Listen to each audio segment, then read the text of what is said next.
peu à peu, il y a eu le chlordécone, en fait, euh, qui s'est imposé dans la lutte contre les charançons du bananier. Donc, la recherche et la mise au point de produit s'est fait aux États-Unis.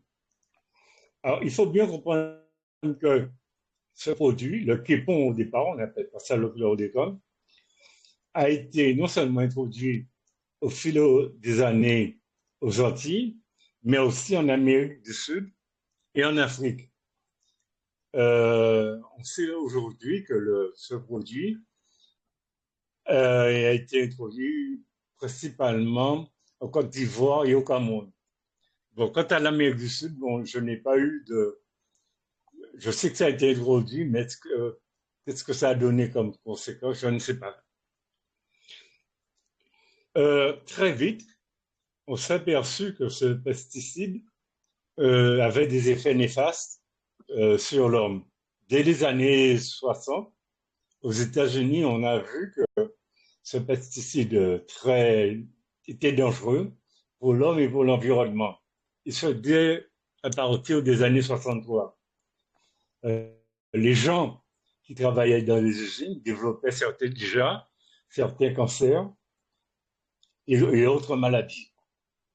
Alors, il faut savoir que quand même aux États-Unis, on a mené des recherches et que dès les années, dans les années 70-75, le produit a été interdit aux États-Unis parce qu'on s'est aperçu que non seulement les ouvriers développaient des maladies, mais qu'il avait aussi des conséquences sur les rivières qui entouraient les usines.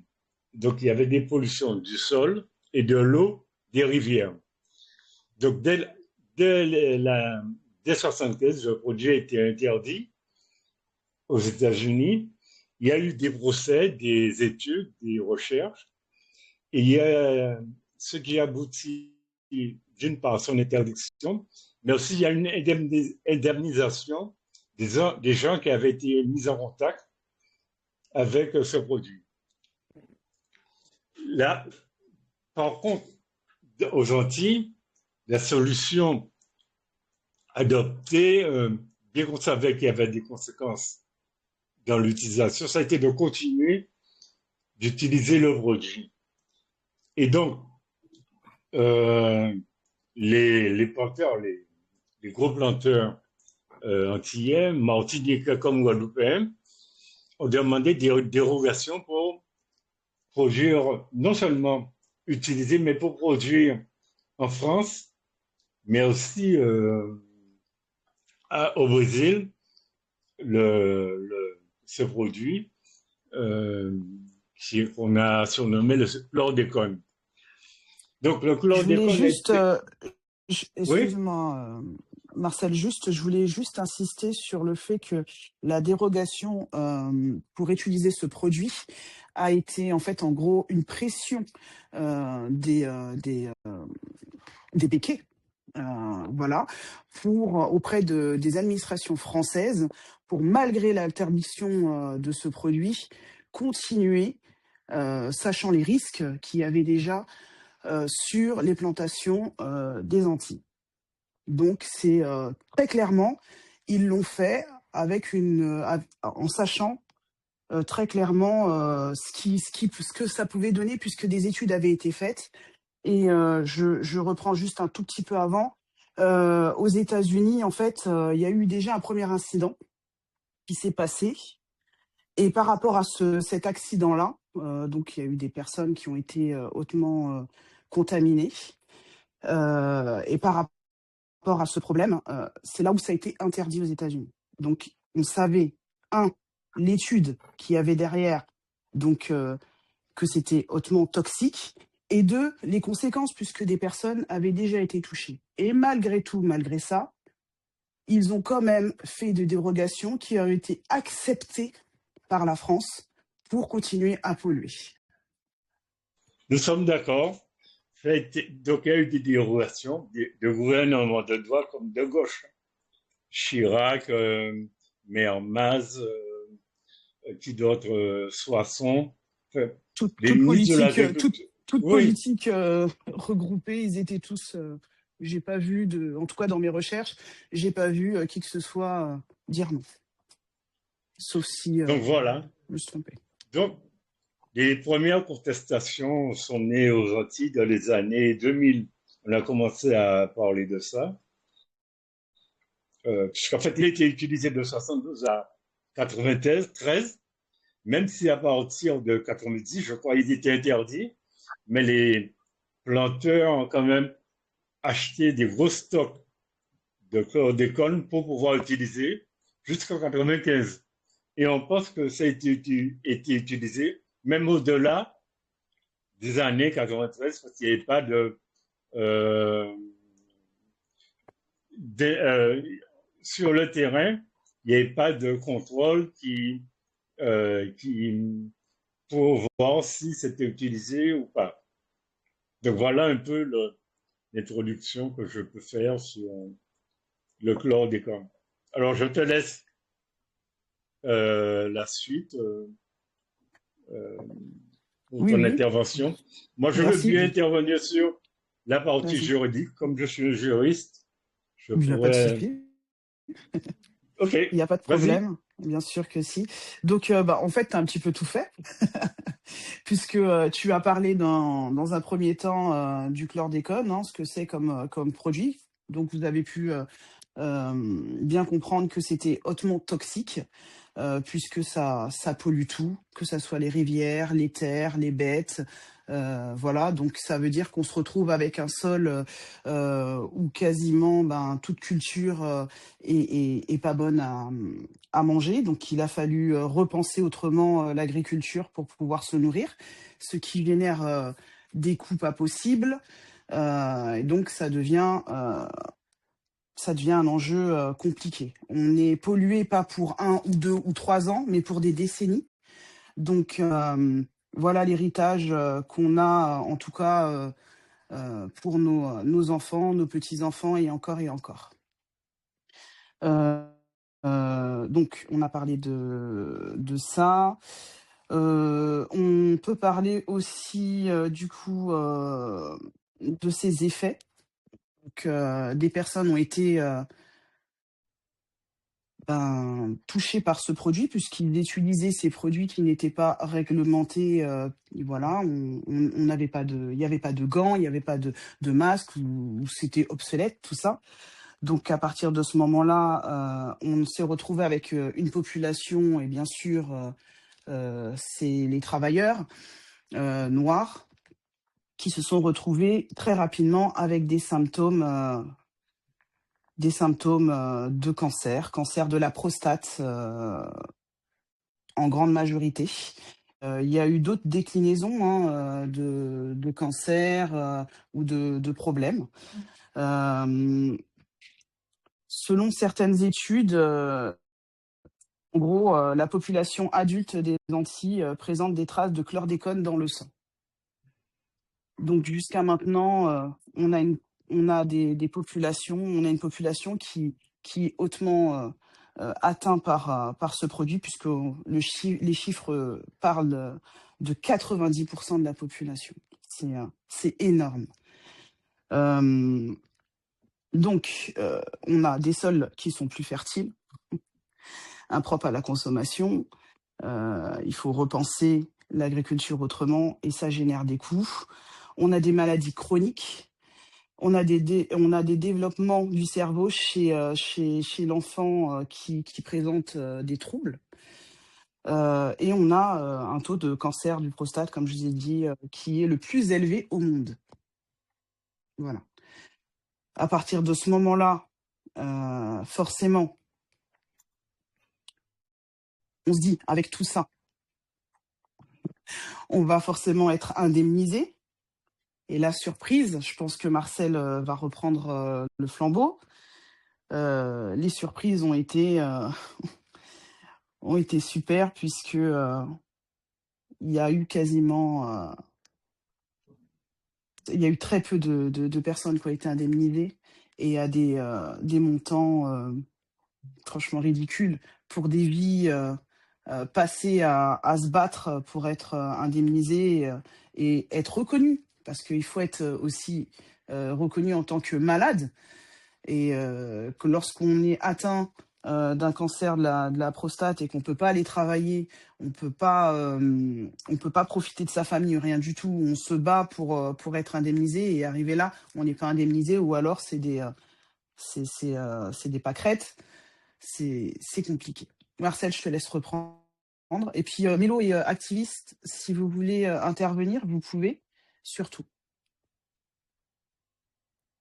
C'est vrai qu'il y a eu des procès intentés à partir des années 2005, aussi bien en Martinique qu'en Guadeloupe, mais qui ont abouti à des non-lieux qui ont été prononcés par le tribunal judiciaire de Paris. Alors, il faut bien comprendre que les plaintes étaient déposées en Guadeloupe et en Martinique, mais les procès se déroulaient en France hexagonale, je dirais. Donc, ça veut dire que c'est des coûts supplémentaires à intégrer par les militants ou par les avocats pour se déplacer en France par rapport à des juridictions, des juges qui connaissaient très peu ces dossiers. Et en fait, il n'y a pas eu de résultat. Personne, jusqu'à ce jour, n'a été condamné. Pas plus les planteurs qui utilisaient les produits que l'État, parce qu'il a quand même autorisé euh, à utiliser le produit. Donc les planteurs disent oui, mais on l'a utilisé, mais avec la bénédiction de l'État. Alors donc, il n'y a que les travailleurs en contact direct sur les plantations qui peuvent prétendre à une indemnisation. C'est-à-dire s'ils arrivent à prouver qu'ils ont été en contact direct avec les produits parce qu'ils n'utilisent pas de gants ni de protection au niveau du visage ou tout ce qui est respiration, ils peuvent être indemnisés. Donc, il y en a, mais on ne sait pas quelle quantité. Bon, on sait que le produit est utilisé aussi en Amérique du Sud et en Afrique, mais là, finalement, c'est rien passé non plus. Donc, les militants et leurs avocats essaient de porter ces dossiers, enfin, le dossier au niveau européen, puisqu'en fait, on sait que au niveau français, il n'y a pas grand-chose à espérer, d'autant plus que le président Macron a dit qu'il n'y avait pas de lien qui aurait été établi entre l'utilisation du chlordécone et le développement de cancers, etc. Euh, je ne sais pas si tu l'as dit, mais il faut quand même préciser que même le cancer du sein se développe énormément aux Antilles. Et on ne sait pas s'il n'y a pas une relation entre les deux. Donc ça pollue les rivières, mais aussi la mer. Puisqu'en fait, il y a eu des interdictions qui ont été prononcées de pêcher dans, à de nombreux endroits aussi en Guadeloupe, quoi. Donc la pollution est vraiment générale. L'eau, généralement, je sais qu'en Guadeloupe, souvent maintenant, il y a des interdictions de boire de l'eau du robinet, parfois, et certainement en relation avec, en partie, le chlordécone.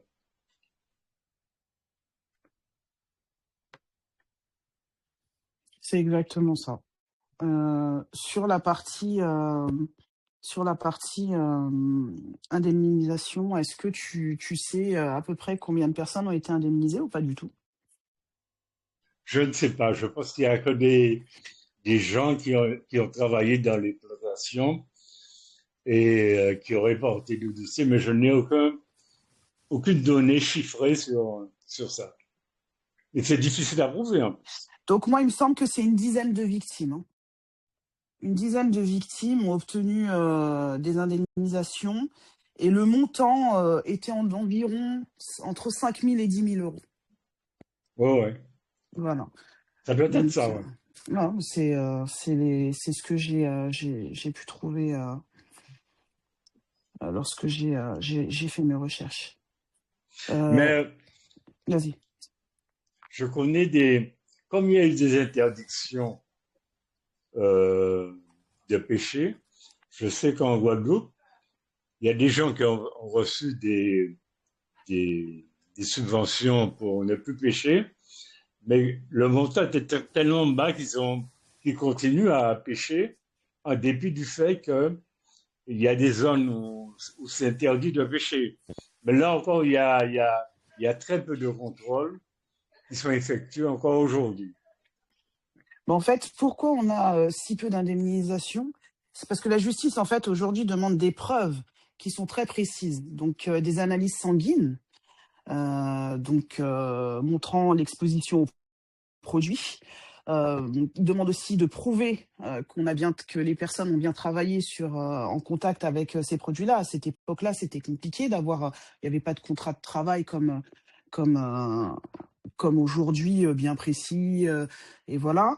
Et aussi, il demande en fait de prouver la présence prolongée dans la zone de contamination, ce qui peut être compliqué, et un lien médical aussi, et les risques de maladies qui sont demandés. Là où ça devient la problématique de pouvoir prouver tout ça, c'est que ça a plus de 30 ans. C'est plus de 30 ans après les faits. Donc, c'était compliqué pour eux de rassembler tout ça. Et comme tu dis, en plus, ils étaient tous. C'est quelque chose qui s'est fait aux Antilles, mais qui a été jugé en grande partie en France. Donc, ça ramène encore un problème, quoi. Voilà, en gros. Mélo, est-ce que tu as des choses à rajouter? Ou activiste? Donc mélo et activiste, c'est des personnes qui connaissent très bien qui connaissent aussi bien le sujet. La personne qui connaît le mieux le sujet, c'est Lilith et Chacha, mais ils n'ont pas pu venir. Voilà, mélo et activiste, c'est des personnes qui connaissent aussi très bien le sujet du chlordécone et aussi le sujet des personnes qui ont introduit ce produit dans les Antilles.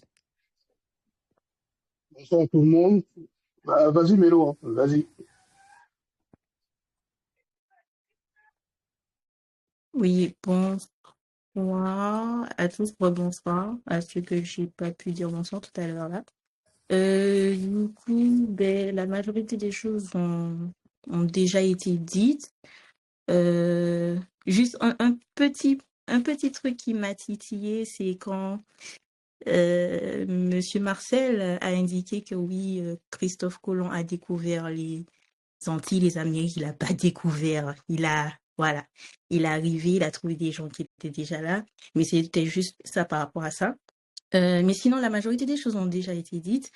Et justement, Az, ce que tu as dit à la fin, si ça n'avait pas été dit, j'aurais complété là-dessus, puisque en effet, il y a une dizaine de victimes qui ont été indemnisées sur le dernier procès qui a été encore une fois rebooté lorsqu'on a fait une demande de QPC. On va dire une semi-victoire parce qu'il n'y a qu'une seule question qui a obtenu validation pour entamer un procès. Mais est-ce que réellement c'est une victoire? Je ne pense pas.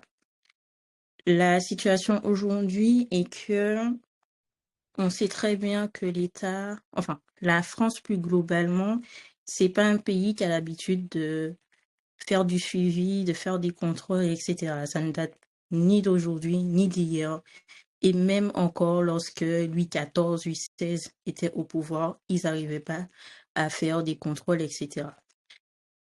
Le problème avec le chlordécone, ou la chlordécone, parce qu'on peut dire les deux, c'est que c'est un problème extrêmement global qu'on doit visualiser comme un emboîtement de problèmes qui entraînent des conséquences avec des externalités malheureusement sensiblement négatives sur le temps, sur la durée, sur les femmes, sur les enfants, sur les hommes, sur nos territoires etc. Vous avez cité certaines pathologies. On peut parler de l'autisme, qui a potentiellement un lien avec cette contamination. Il y a un fort taux d'enfants autistes chez nous. On a énormément d'enfants actuellement dans les hôpitaux de chez nous qui ont des cancers précoces. D'ailleurs, en Martinique, les spécialistes ont alerté sur le phénomène. On a des personnes aujourd'hui qui vivent sans utérus, des personnes qui vivent sans, comment je peux dire ça? Je perds le terme. Je perds le terme, excusez-moi. Il y a des problèmes de menstruation. Il y a des femmes qui font de l'anémie parce qu'elles ont des règles abondantes. On a des jeunes filles qui, à l'âge de 8 ans, 9 ans, qui commencent à avoir leur menstruation. Et ça, ce n'est pas normal. On a aussi un fort taux de fausses couches chez nous. Et malgré toutes ces pathologies que l'on rencontre et qui sont à des taux anormaux chez nous, on trouve encore le moyen de dire qu'il n'y a pas de corrélation avec ces contaminations. Je tiens aussi à faire un petit big up à Lilith et Chacha qui ne sont pas là, parce que ce sont des personnes qui se battent depuis quelques années déjà, qui représentent l'association Coadepte en Martinique, qui ont été attaquées à plusieurs reprises, qui ont organisé des événements sur l'Hexagone pour faire entendre la problématique, pour porter à l'attention de ceux qui ne connaissent pas cette problématique, ce qu'est le chlordécone, les conséquences sur le chlordécone, et aujourd'hui, ils se retrouvent avec des multiples procès sur eux. J'entends pour Lilith aussi, elle a été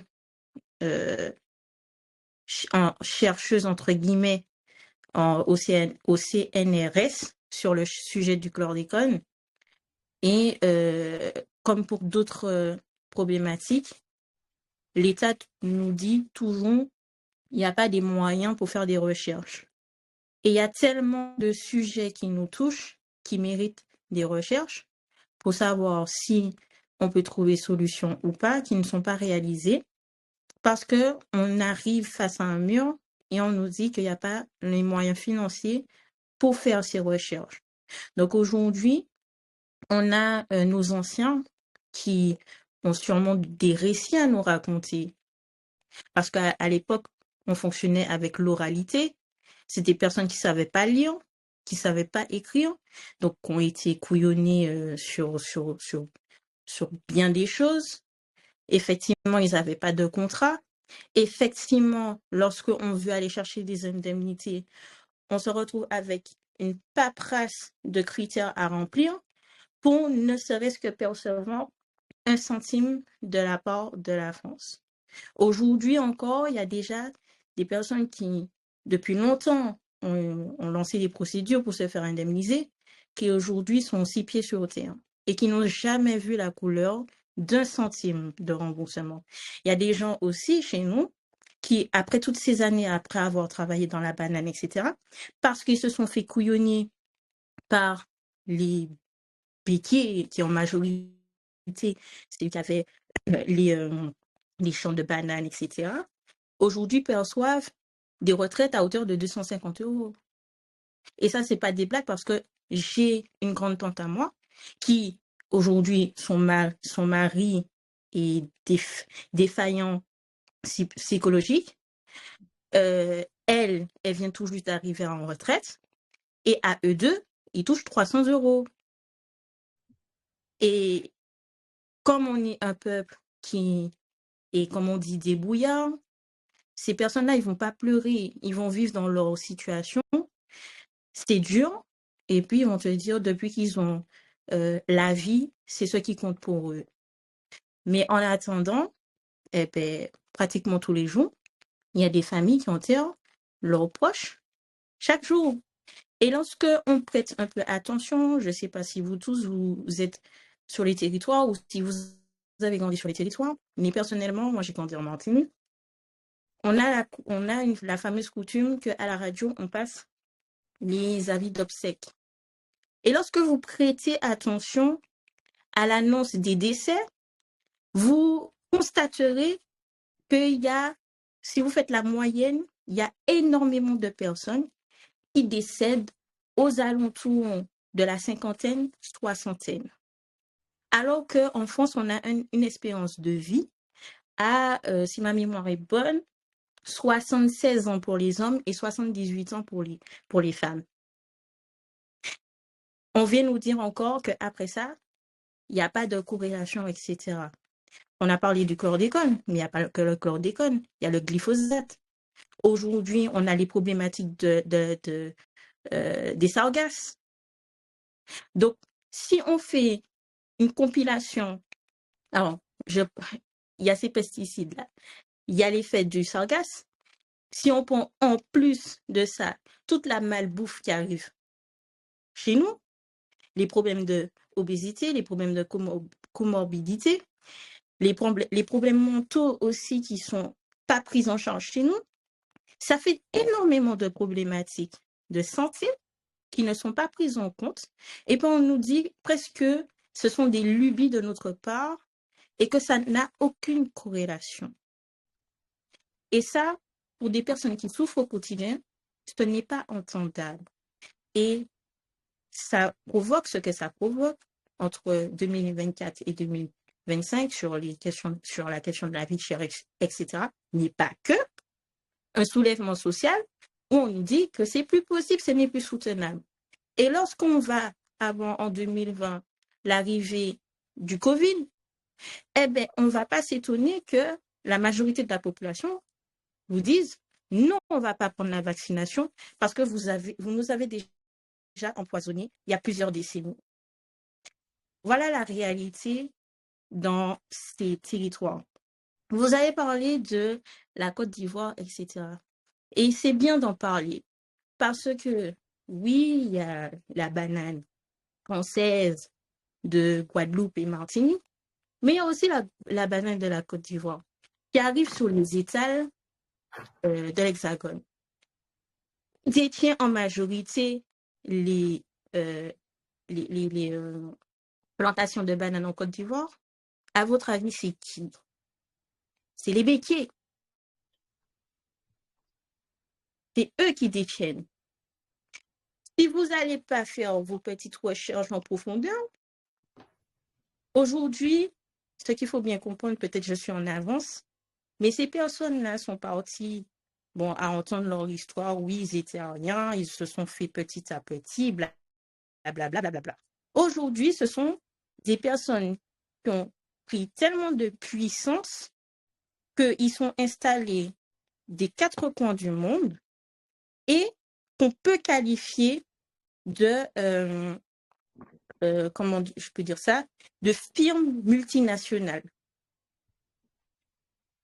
qui ont une puissance verticale, donc ils concentrent leur pouvoir depuis le port jusqu'à l'étal où le consommateur final va récupérer son produit, et ils contrôlent de manière horizontale parce qu'ils ont un ensemble de business dans différents domaines, des fois même des sociétés écrans pour qu'on ne remonte pas à eux pour essayer de faire des montages financiers pour ne pas tomber dans des interdictions d'avoir plus de parts, etc. Et ces personnes-là sont en train d'asphyxier nos économies et la population. Donc, J'ai une question, Mélo. Puisque les terres, que ça soit en Afrique ou que ça soit, du moins en Afrique, on a bien ciblé deux zones, Marcel a bien ciblé deux zones, et que ça soit en Guadeloupe et en Martinique, on continue quand même à exporter de la banane. Donc cette banane, sachant que les sols actuellement sont toujours contaminés. Oui. Donc ça veut dire que ce problème-là est même en France, puisqu'on a de la banane des Antilles, de la banane de la Côte d'Ivoire sur nos étals en France, et on la consomme. Juste une petite question, parce que j'aime bien consommer local, parce que moi je considère les Antilles, c'est chez moi. Et quand je vais au magasin, quand je vois ces bananes Guadeloupe et puis à la rigueur, je trouve pas banane et Haïti, je prends Guadeloupe. Est-ce que, d'après vous, c'est interdit de consommer ce genre de choses, de conneries, comme le sol est contaminé? Mais Non, c'est la sur les banane, étals, c'est sur les étals. Donc j'ai envie de te dire que c'est entre guillemets légal. Mais si après tout ce qu'on vient de dire là et qu'on te dit que les sols sont contaminés pendant encore des décennies, Du coup, les produits sont contaminés. moi en non. tout cas, Enfin, Mhm. c'est sûr que pour qu'on puisse les consommer, ils vont nous inventer tout et n'importe quoi. Mais bon, il voilà. Oui, parce que, paraît, oui. il, oui, il paraît que la banane ne serait pas contaminée parce que elle n'est pas, enfin, c'est un produit qui est qui sort du sol. Et c'est les produits qui sont consommés sous le sol, par exemple la patate, Ok. l'igname, et tout ça qui Manioc. sont contaminés. Bon, je ne sais pas si c'est une vérité absolue, mais c'est ce qui est dit. En fait, En en fait, fait, ah, c'est, ouais, excuse-moi. En fait, c'est quelque chose qui a été répandu comme information, mais ça n'a jamais été certifié. Ça n'a jamais été prouvé par des scientifiques et jusqu'à maintenant, ils n'ont pas la preuve que le produit ne remonte pas jusqu'à la banane. Malheureusement, on sait très bien que l'État français n'admettra jamais qu'il a fait une erreur. Et je voulais revenir au niveau de la justice. Le dernier procès où j'ai été pour le chlordécone, les avocats ont bien confirmé que euh, tant que cette affaire était gérée par la justice française, ils joueraient la montre. C'est-à-dire que là, ils veulent utiliser tous les recours possibles et imaginaux au niveau de la justice française pour pouvoir atteindre la Cour européenne, en fait. Et même en arrivant à la Cour européenne, on ne sait même pas si on va avoir gain de cause. Donc voilà. Ok. juste pour rajouter, effectivement, on ne sait pas si les bananes sont réellement contaminées parce qu'on nous dit que c'est seulement la culture au sol qui va s'imprégner du pesticide et qu'on préconise par ailleurs le fait de planter des plants montants. Le problème, c'est que lorsqu'on sait ce discours-là, on va inviter les gens à ne pas consommer la banane. Pourquoi?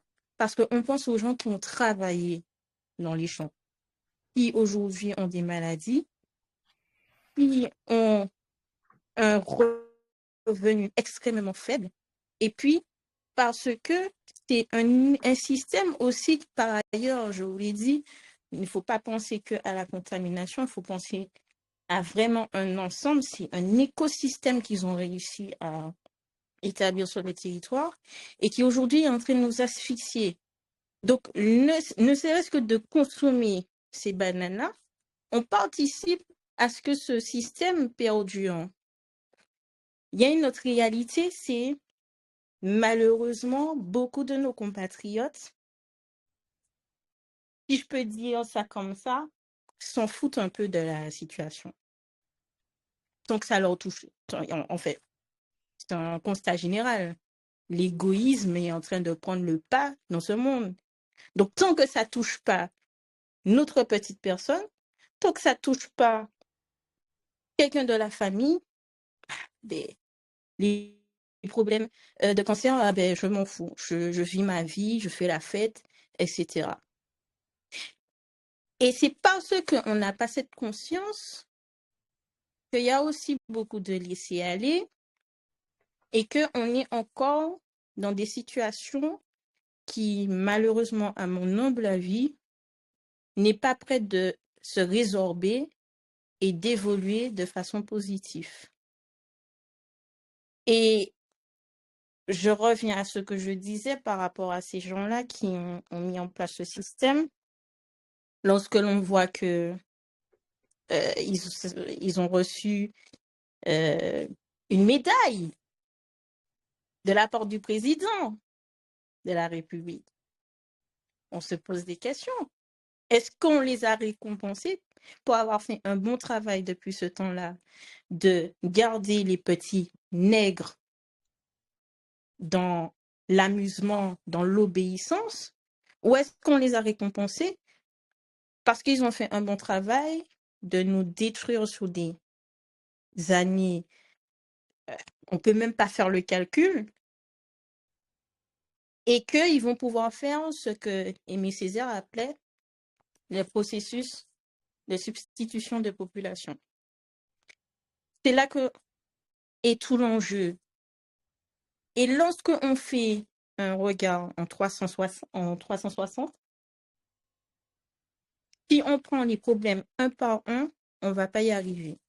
Parce qu'il faut comprendre le problème en tant qu'écosystème, un problème qui est large et qu'il va falloir emmener des soldats partout pour aller sur le juridique, pour aller sur l'économie, pour aller sur le social, etc. Tant qu'on n'a pas compris ça, on n'avance pas.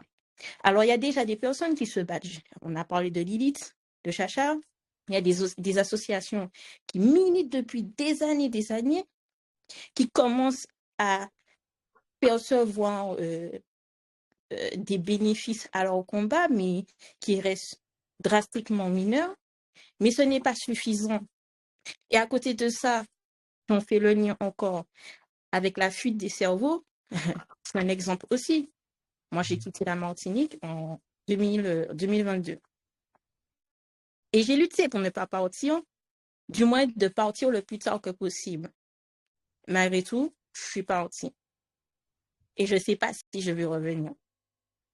Et il y a beaucoup de personnes, beaucoup d'étudiants comme moi qui ont cette envie de développer les choses. J'ai des camarades qui, notamment, sont allés dans le domaine de l'environnement, dans le domaine scientifique, dans la biologie, qui ont porté des thèses, etc. Mais on a aussi des élus qui n'écoutent pas, qui n'entendent pas. Lorsque tu as un enfant du pays qui vient avec des solutions, qui te dit de le soutenir et que tu ne le soutiens pas, on peut se demander pour qui tu travailles. Est-ce que tu travailles réellement pour ta population, pour ton peuple? Là aussi, c'est une question. Est-ce qu'on a des personnes qui sont aux commandes, qui sont en capacité de taper du poing sur la table et aussi entrer dans ce combat pour faire entendre les problématiques de chez nous? Je pense que chacun d'entre vous a la réponse ou a sa réponse.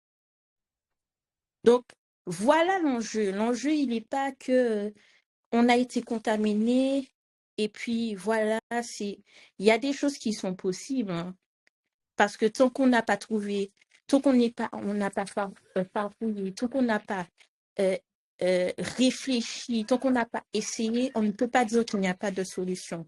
Et d'ailleurs, je dis aussi, parce que c'est un problème que j'ai remarqué, c'est qu'on nous empêche de rêver, si je peux dire ça comme ça. Parce que ne serait-ce que de rêver, ça donne la possibilité d'aller chercher à atteindre cet objectif et de mettre en place des choses. Quand on a une jeunesse qui a l'âme de l'entrepreneuriat, qui essaie d'entreprendre des choses et qu'on les met des bâtons dans les roues, eh bien, on ne peut pas aller chercher des solutions face à des problématiques qui nous détruisent. Je vais devoir mettre en pause, mais voilà ce que je voulais dire pour le moment. Merci beaucoup, Mélo, pour ton intervention. Question, si Oui, vous il n'y a voulez pas de bien. problème. Vas-y. Ok. Ok. Je voulais savoir sur ce point-là, vu que, bon, l'avancée sur la question du chlordécone telle qu'elle est, au niveau juridique et tout ça.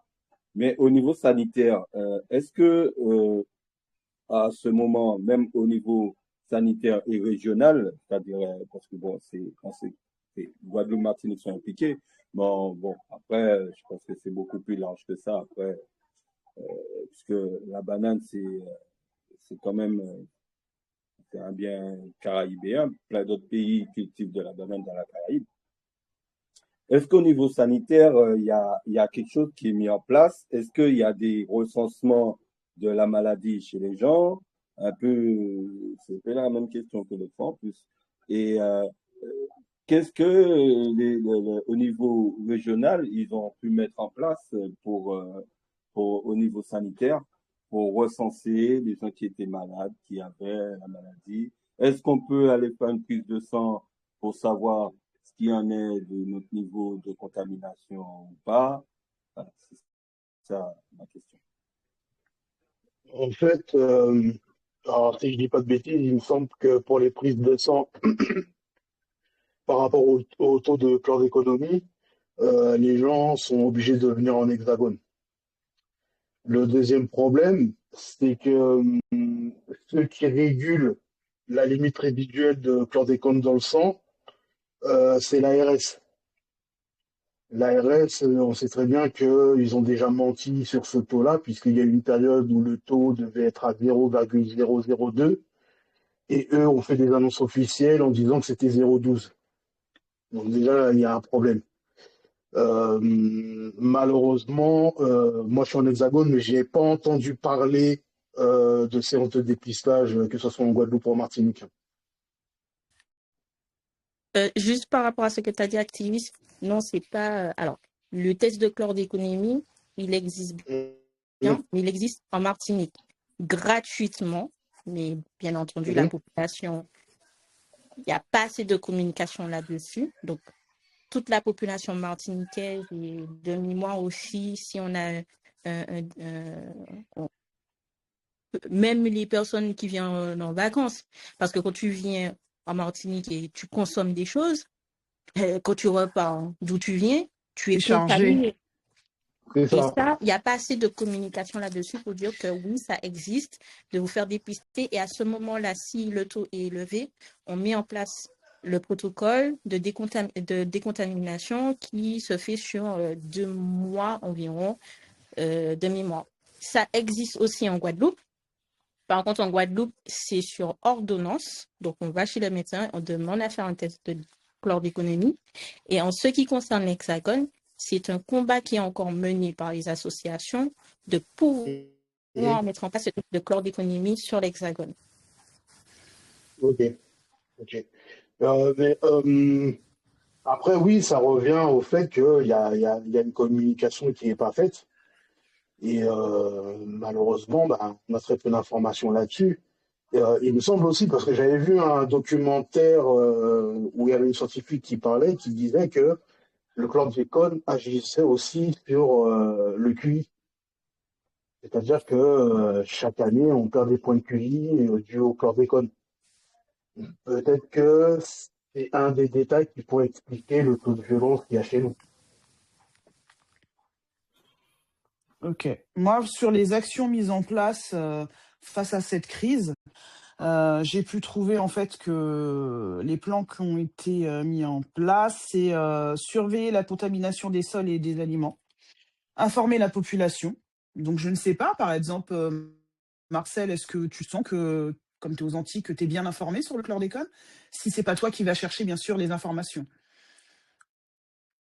Il y a eu quand même une campagne qui a été menée aux Antilles, et je sais que tu peux demander, si tu as un terrain, à ceux qui soient examinés pour voir le taux de chlordécone du terrain en question.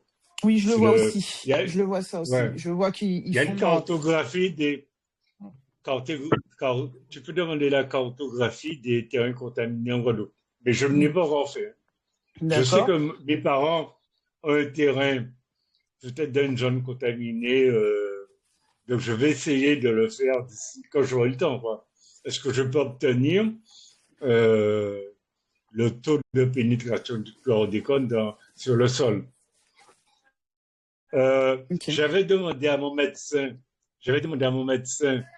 de me prescrire un examen du sang, mais il n'a pas voulu le faire. Ah bon, il a le droit? Je ne sais pas. J'ai Ou vu ça qu'il y avait l'intéresse pas, aussi... quoi.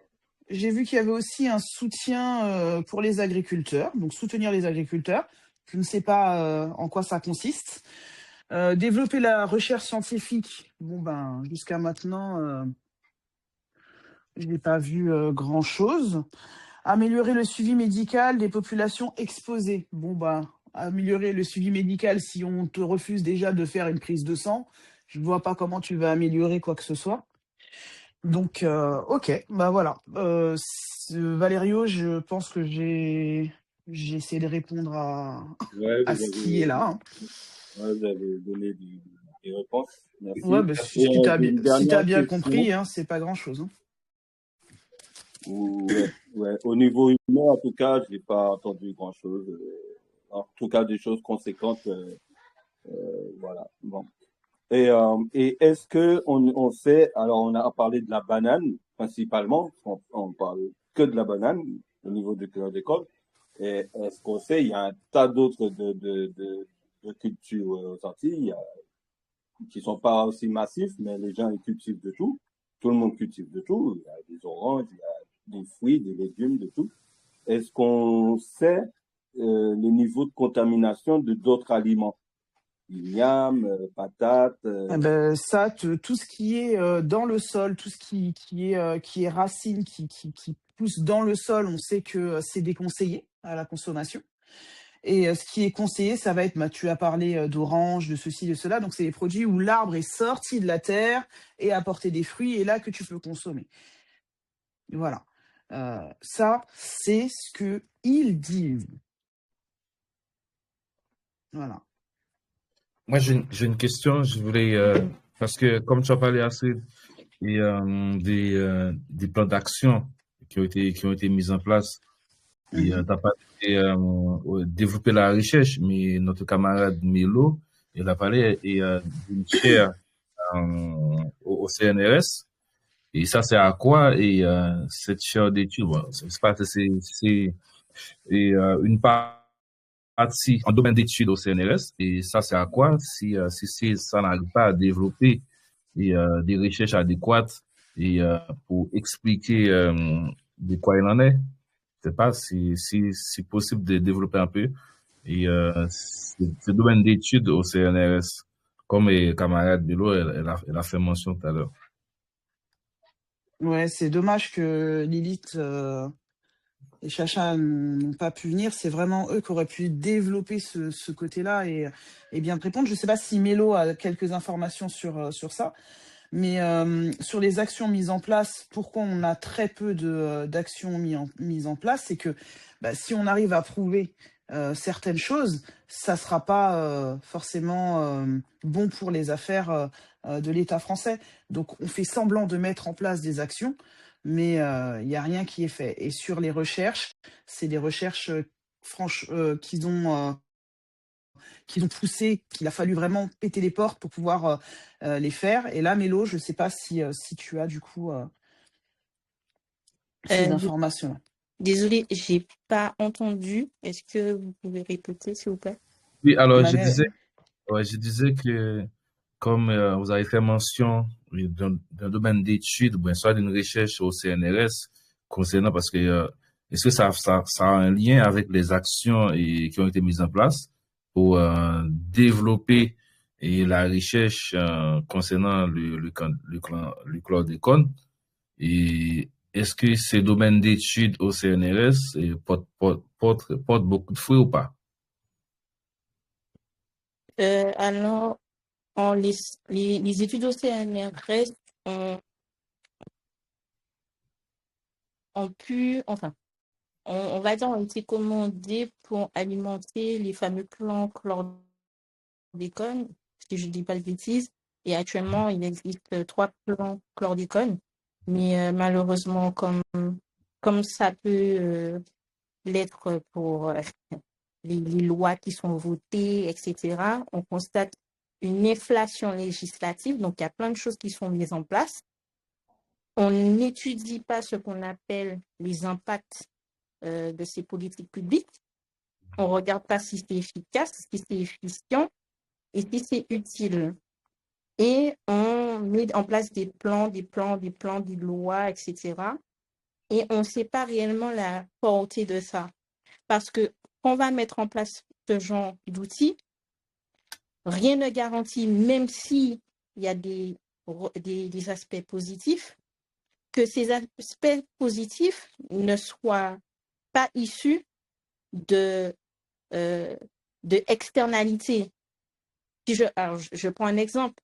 Si par exemple, on constate qu'il y a beaucoup de mortalité sur une portion de route et qu'on va réduire la limitation à 50 km/h, et puis effectivement, dans un an, on constate qu'il y a une baisse de la mortalité, ça ne veut pas dire que c'est cette loi-là qui a permis cette baisse-là. Parce qu'à côté, peut-être qu'il y a des personnes qui ont décidé d'arrêter la voiture pour prendre le vélo parce que l'essence a augmenté. À côté, on peut avoir des personnes qui ont décidé de, euh, comment dire ça, d'emprunter d'autres routes parce qu'avant, il y avait des embouteillages. En fait, il y a plein de choses qui peuvent être collatérales à ça. Donc, oui, il y a des outils qui sont mis en place comme les plans chlordécone, mais il n'y a pas réellement de pensée. Et d'ailleurs, on parle déjà de faire un 4e plan chlordécone.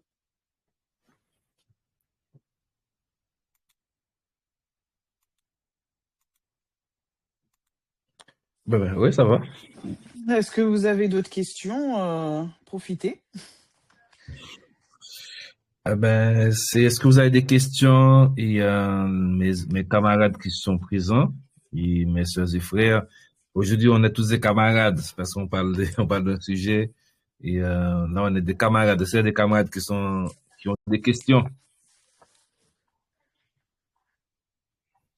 Est-ce que il y a un camarade qui a une question et pas hésiter, nous avons poser des questions en créole, en français. Nous sommes tous des créolophones. Même si le débat, en fait, l'exposé a été en français, mais nous sommes tous des créolophones. Moi, j'aurais bien voulu savoir si, du coup, en Haïti, dans les grandes Antilles, vous avez eu vent de ce problème-là, ou est-ce que vous aussi, vous avez utilisé ce pesticide-là, ou pas du tout? Bon, bonne question. J'ai pas pu me renseigner, mais je sais que il y a beaucoup de problèmes. Bon, je sais pas si c'est le même vocable, mais je sais il y a plein de problèmes et l'État ne garantit pas vraiment et une bonne agriculture saine pour le peuple haïtien. Et comme moi je suis pas agronome, je suis pas militant aussi, bon, je vais pas raconter des bêtises. Je laisse la parole à d'autres personnes qui s'y connaissent et qui se connaissent vraiment, qui peuvent prendre la parole en ce sens. Ok. On fera des recherches. Bon, il n'y a peut-être pas de questions, hein? Si.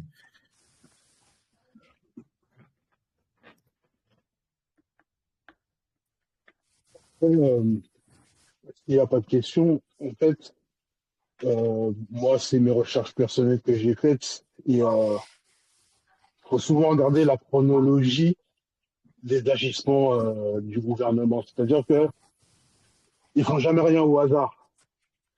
Dans les années 60, on avait un politicien qui s'appelait Michel Debré, dont sa seule mission, c'était de contrôler les révoltes qu'il y avait dans les colonies. Donc la première chose qu'il avait mise en place en 61, c'était le RSMA, soi-disant pour aider la jeunesse, mais c'était juste pour les contenir. Par la suite, il y a eu le Bumidum, qui a été créé par Michel Debré aussi. Ça a fonctionné plus ou moins parce qu'il a réussi à déporter pas mal de jeunes issus des colonies vers l'Hexagone, y compris les enfants de la Creuse. Avec, bien sûr, il faut quand même préciser que c'était avec des promesses qui étaient alléchantes, mais une fois dans la réalité, c'était autre chose. C'est clair. Et malgré tout ça, il y a quand même eu des révoltes qui ont été réprimées par le sang, dont mai 67, février 74, etc. Et avec des bizarrement, morts. Dans cette chronologie-là, on retrouve l'affaire du chlordécone puisque c'était en 72.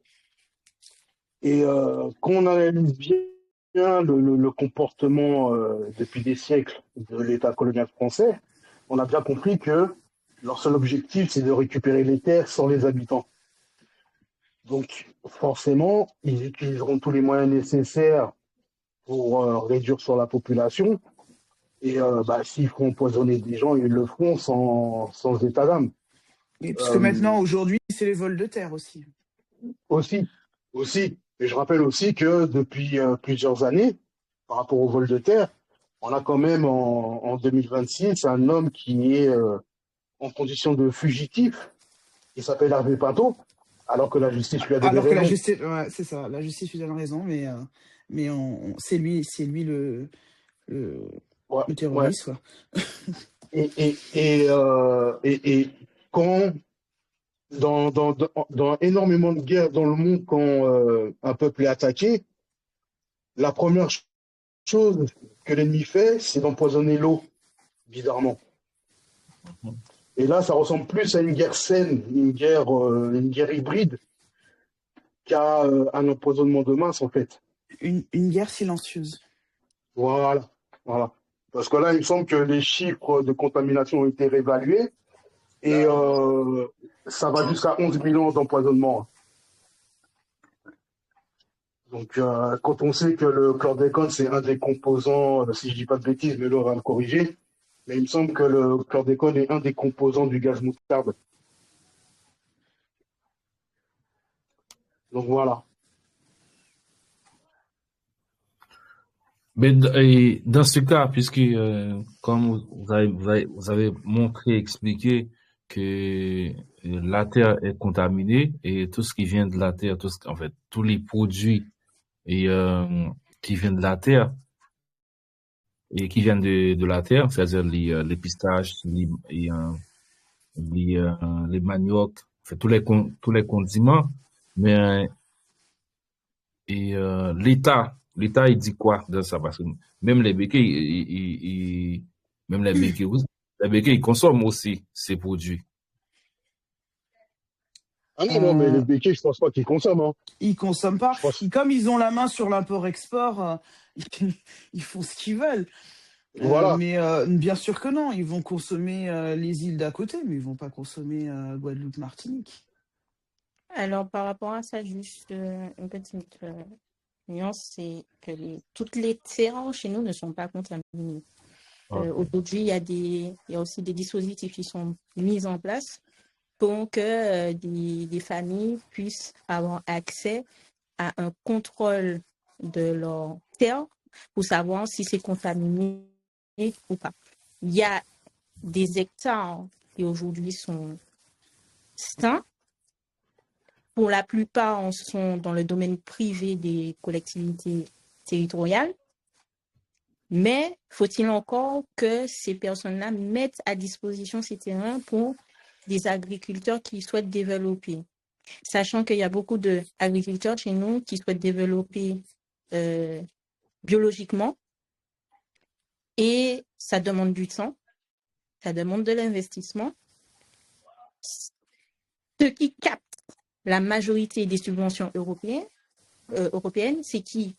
Ce qui C'est pollue. encore une fois les béquets, parce que ce sont des personnes qui ont une armada de juristes, d'avocats, qui sont en train de travailler pour eux H24 et qui font du lobbying à Bruxelles. Donc, quand tu es en face, toi, un petit agriculteur, que tu es sur ta plantation de 6 heures du matin jusqu'à 20 heures du soir, à quel moment tu as le temps de monter des dossiers pour demander des aides, sachant que ces dossiers-là sont extrêmement complexes, il faut avoir certaines notions pour pouvoir y prétendre.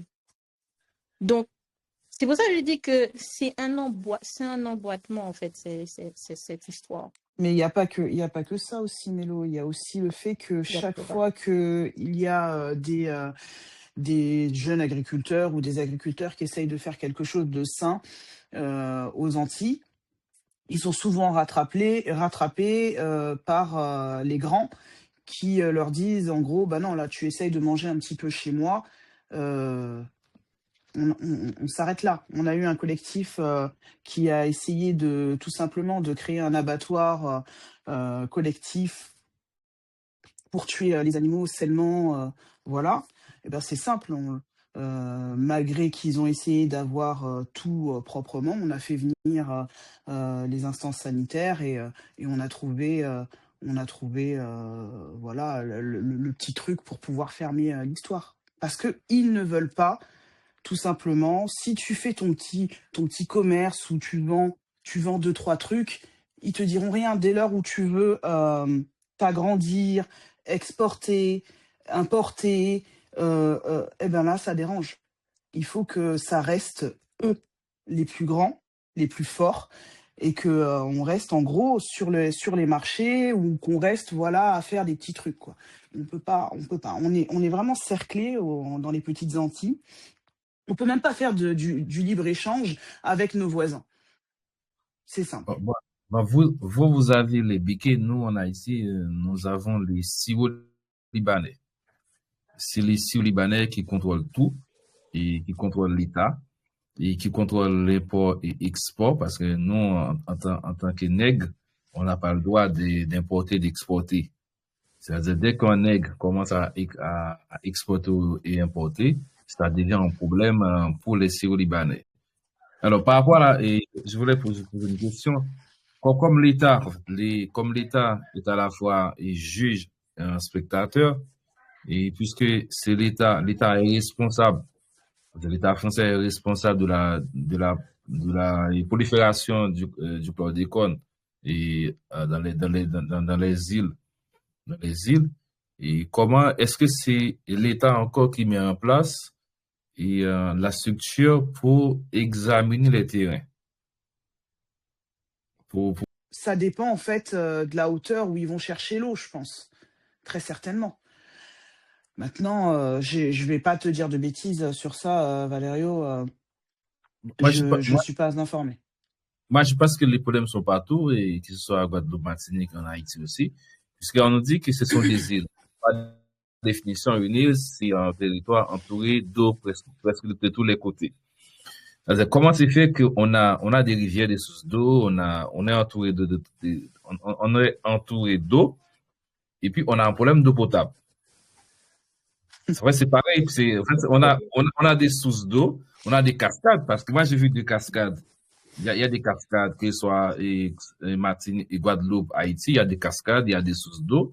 C'est-à-dire, on a même des titres, par exemple l'île aux belles eaux. Il n'y a pas d'eau.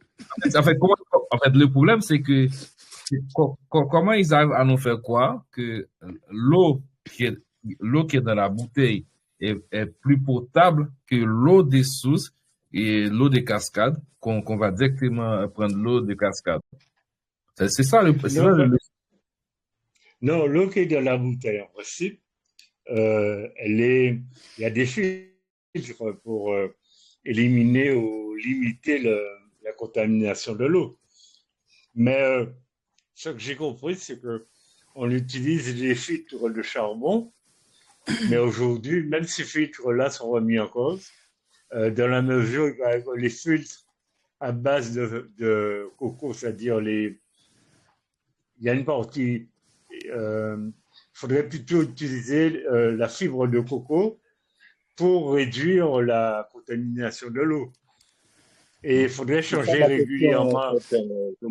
C'est est-ce qu'il y a une étude qui a été menée sur l'eau pour savoir si l'eau avait été aussi atteinte par le pesticide?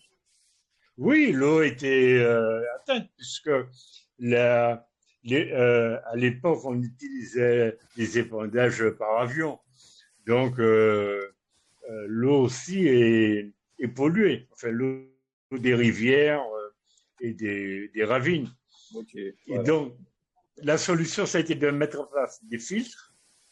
Mais il y a un moment, le filtre, tu le gardais pendant 6 mois, mais il paraît il faut le changer plus régulièrement. Et les filtres de charbon sont remis en cause aujourd'hui en disant qu'ils laissent quand même passer des particules. Le chlordécone. Ouais. Et maintenant, on dit qu'il faut utiliser des filtres à base de fibres de coco. Ouais. Mais Emmanuel, pour répondre à à ta question, du moins je réponds pas, je te pose une question. Vous, je sais que vous avez de l'eau en bouteille, mais c'est Culligan, ça? Non, en fait, avant, il y avait Cooligan, Ouais. Gan Mais ça, et, ça, c'est des États-Unis, ça. oui, parce qu'en fait, mais l'eau, c'est de chez nous. En fait, Ah, d'accord, c'est c'est de la chez marque. vous. Ok, ok, ok. C'est local dans l'eau. Donc, j'ai envie de dire, aux Antilles, ça doit être quoi? Alors, il y a aussi une autre problématique avec les bouteilles d'eau.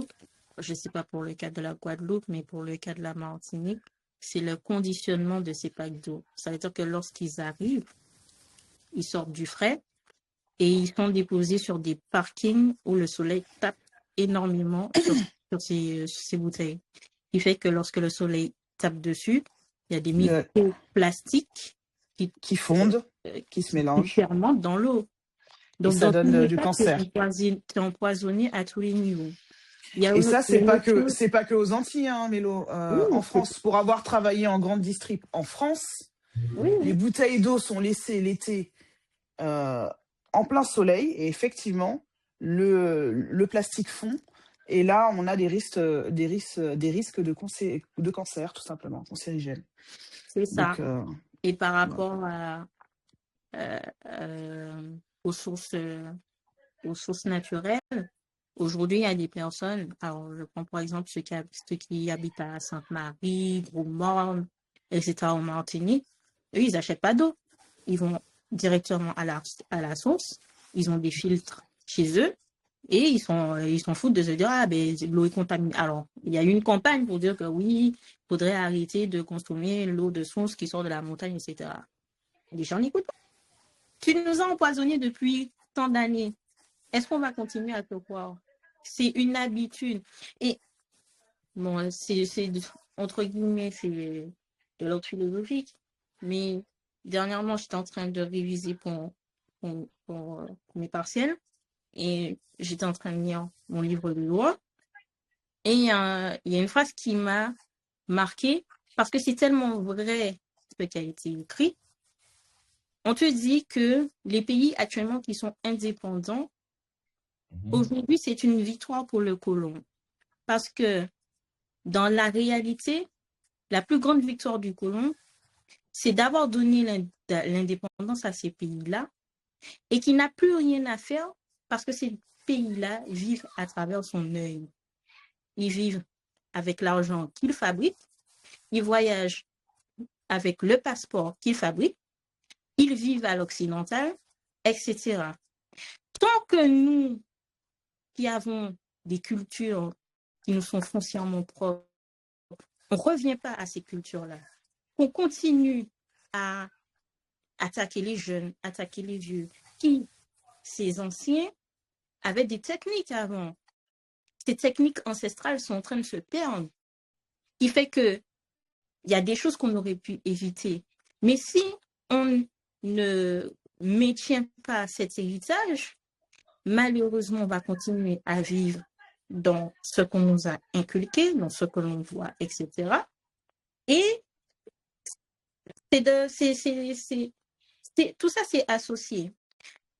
Alors, il y a je ne sais pas si vous avez entendu cette nouvelle, entre guillemets, c'est que, alors, Sabrina Kajoli qui a mené un combat pendant plusieurs mois, celui de faire reconnaître les territoires, les 4 vieilles, plus Mayotte, donc Guadeloupe, Martinique, Guyane, Réunion et Mayotte, dans la Charte sociale européenne. C'est un combat qui a été long. Elle a été dans un sommet en Moldavie, si je ne dis pas de bêtises. Et dans ce sommet, on a enfin dit qu'on étend la Charte sociale européenne à ces territoires. Comprenez bien la conséquence de cet acte. Bon, ce n'est pas encore appliqué, on parle au 1er mai, il me semble. Mais si c'est réellement ça, ça veut dire que le 2 poids, 2 mesures qu'on subit depuis tant d'années, ce sera le moment de mettre des soldats pour aller faire monter tous ces dossiers-là qui traînent. l'eau, la vie chère, le logement, les terres polluées, les terres volées, etc., etc. Et il va falloir des gens qui soient à cheval dessus. Parce que ce seront des dossiers qui seront longs. Il va falloir faire plein de liens, etc. Parce qu'en face, on a des gens qui sont organisés. Et nous, on n'est pas organisés. On est désorganisés. Et c'est là aussi cet enjeu de prendre ce... En fait, limite, c'est comme si on nous fait une faveur de nous dire que oui, maintenant, ce n'est pas parce que vous êtes loin qu'on ne va pas prendre en compte vos considérations, etc. C'est-à-dire que là, la France va devoir être dans l'obligation, entre guillemets, de enclencher des solutions pour améliorer les retards structurels dans ces pays. Dans ces pays. Parce que je dis que la Martinique, c'est mon pays. C'est un pays. Bref. Mais là aussi, il va falloir faire attention parce qu'on connaît leurs vices. C'est que même si la charte a été étendue à nos territoires, la France pourra toujours dire, alors si l'Europe dit que oui, mais par exemple pour le cas de l'eau, on ne voit pas spécialement d'avancée. La France pourra dire comme argument, ben, on est en train de faire, certes on a une obligation de moyens, mais les résultats ne sont cependant pas là parce qu'il y a tellement de retard structurel en Guadeloupe, ça coûte extrêmement cher de refaire à neuf les canalisations que oui, vous ne voyez pas d'avancée. Donc, ils vont pouvoir jouer un peu au chat à la souris sur ces choses-là. Donc, c'est pour ça que je dis qu'il va falloir être à cheval, des gens qui sont compétents en matière juridique, en matière de droit européen, pour pouvoir balancer les dossiers et pour pouvoir rivaliser avec le lobby béquier. Et c'est pour ça que les politiques, les collectivités locales, en soi, doivent parvenir à monter leur propre lobby. Parce qu'aujourd'hui, il n'y a pas un lobby administratif et politique. Il n'y a que le lobby privé, à majorité d'acquaintance béquier. On a des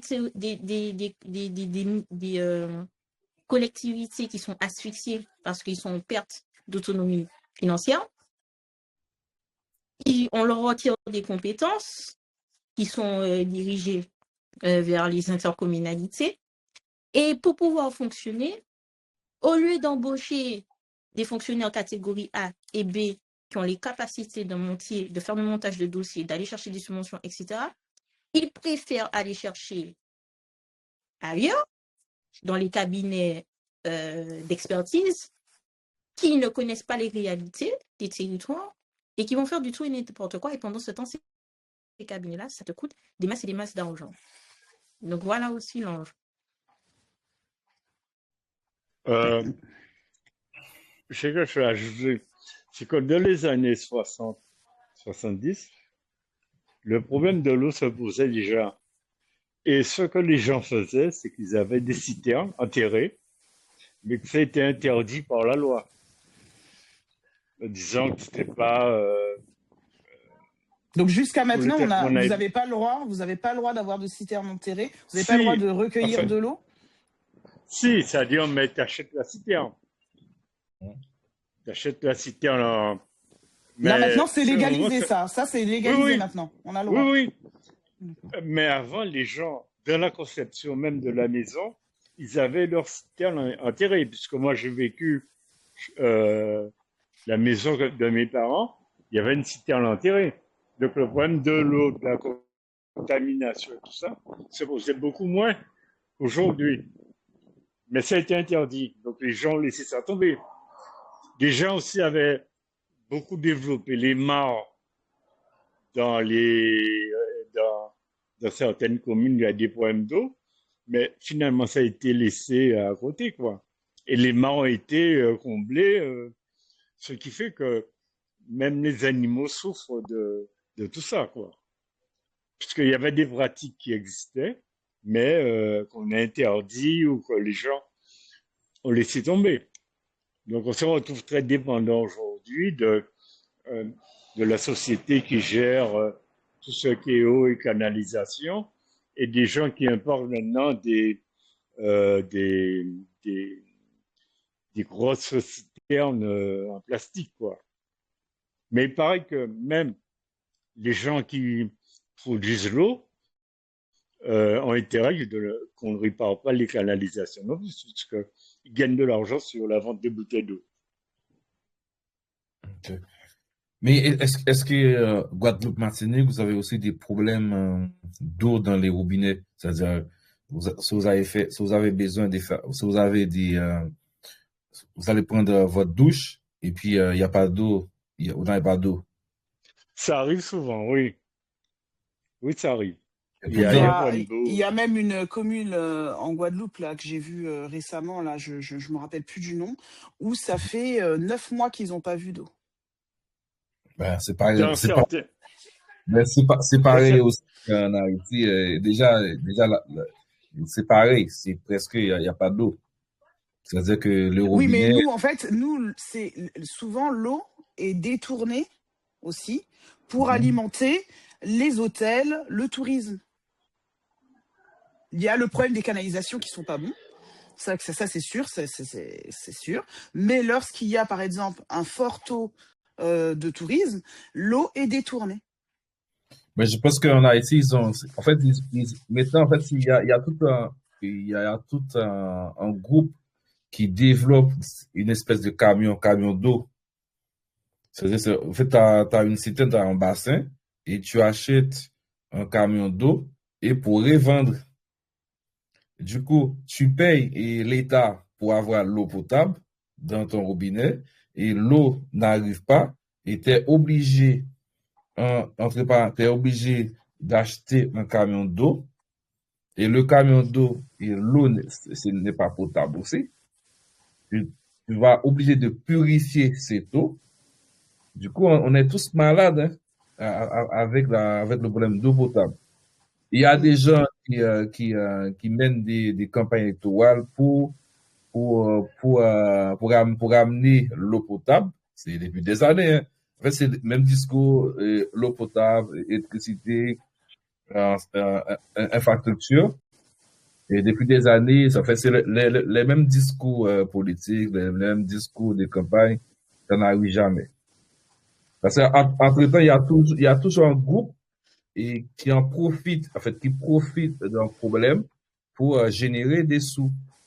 Parce que du coup, il n'y aura jamais d'eau potable.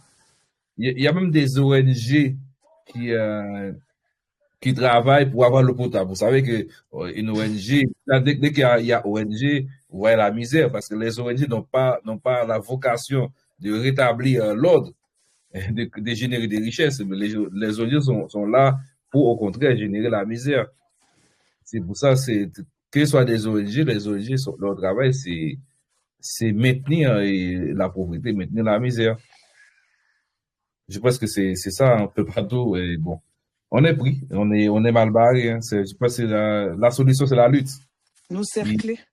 ouais, il faut lutter. Il faut que la, il faut pas la lutte que ça, la lutte s'arrête.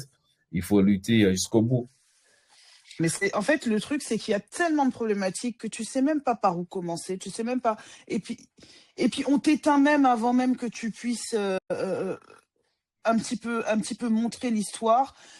Moi, je trouve il y a il y a beaucoup de problématiques et que c'est compliqué. Je dis chapeau bas à tous ceux qui mènent une lutte acharnée parce que je- de là où je suis, je vois même pas comment faire pour pouvoir apporter ma pierre à l'édifice. Voilà quoi, vraiment. Le, le, Tellement pro- qu'il y a des problèmes. le problème, c'est non, de y aller frontalement. La question, je me suis posé cette question-là à plusieurs reprises. Je l'ai tournée dans ma tête. Je suis quelqu'un qui aime, enfin, je suis quelqu'un qui réfléchit tout le temps. Même quand je dors, je réfléchis. Des fois, ça me fatigue. Et j'ai conclu que dans tout ce qui a été tenté depuis, c'est le fait qu'on va frontalement. Sachant qu'on est c'est comme si on est sur un échiquier, qu'on est en train de jouer aux échecs avec nous. On on sait déjà ce que tu vas faire parce qu'il y a longtemps qu'on t'analyse. On sait quel jeu que tu vas faire, comment tu vas avancer, comment tu vas déplacer tes pions. La problématique, c'est d'arrêter de jouer à leur jeu. Et j'ai fait une analogie entre l'échec et le jeu du Go.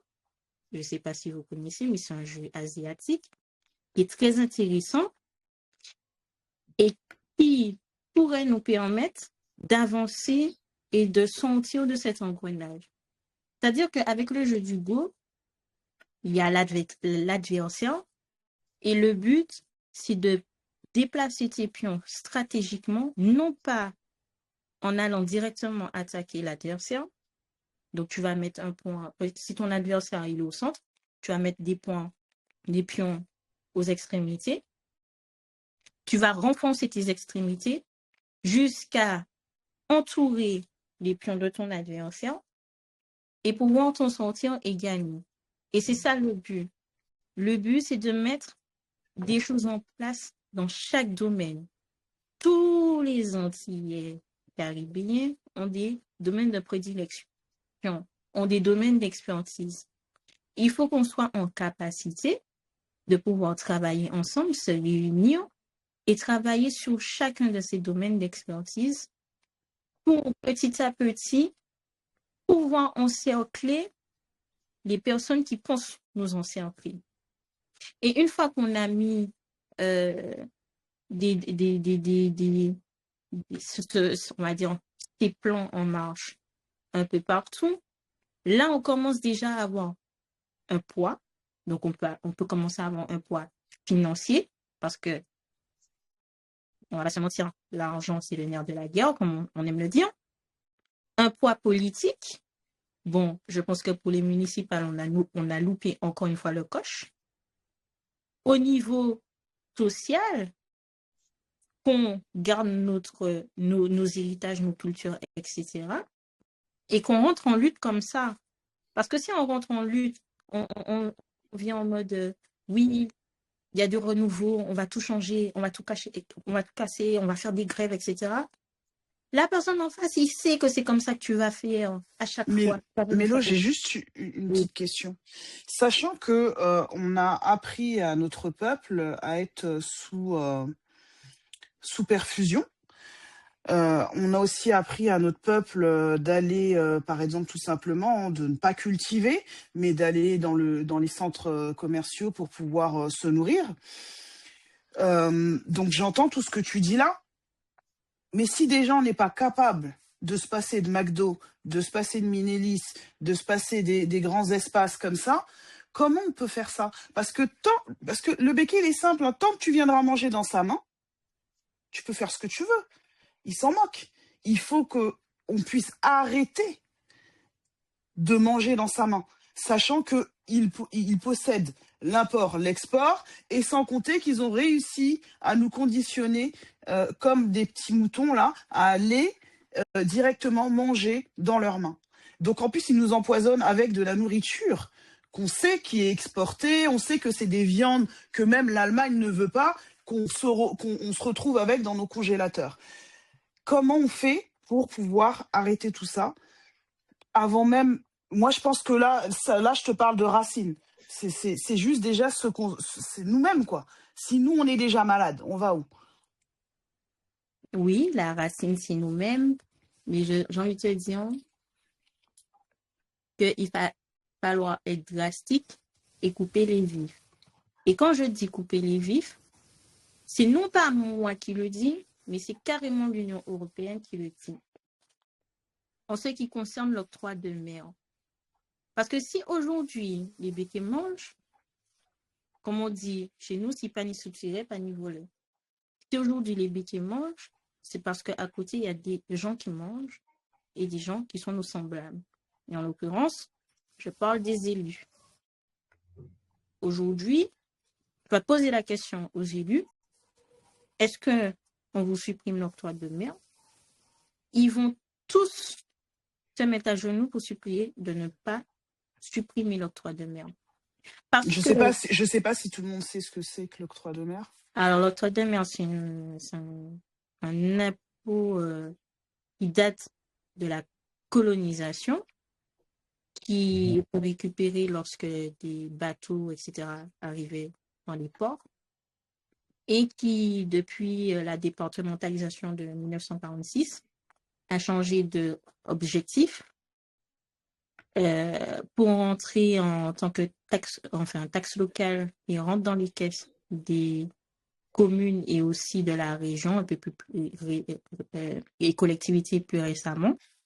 Et en fait, Donc en fait, en gros, les Antilles ne coûtent pas 1 euro à la France, quoi. Ne coûte pas 1 euro à la France. La réalité est que, alors, si on faisait un inventaire de toutes Mais les si locales, la France n'envoie pas d'argent pour les communes des Antilles, puisque c'est cet octroi de mer qui fait office de l'argent, en fait, en gros, euh, de l'argent de l'État, on est d'accord? Et ben alors, à partir de ce moment-là, qu'est-ce qu'on coûte, nous, à la France?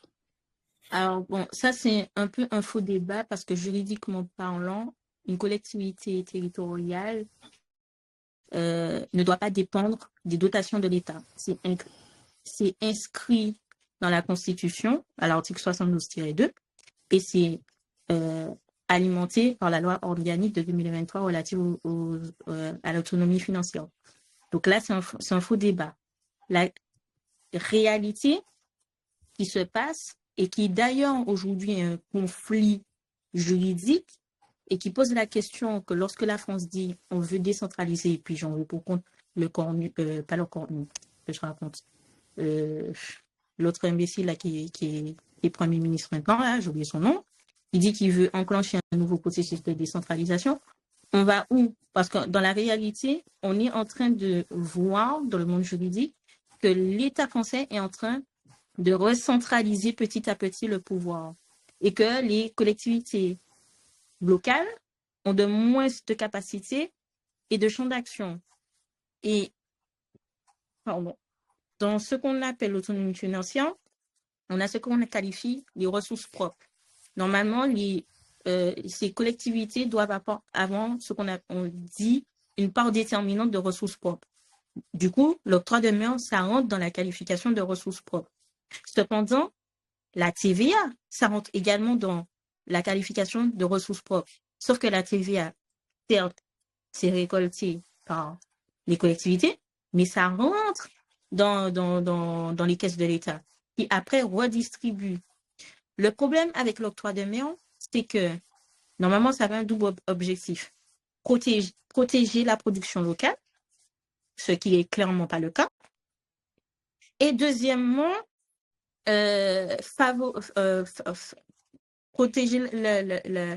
protéger et puis alimenter un peu plus les comptes des collectivités.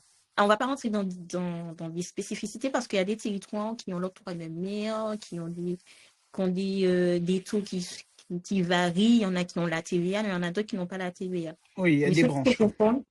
ce qu'il faut comprendre, c'est qu'aujourd'hui, ça a été détourné et que c'est devenu une forte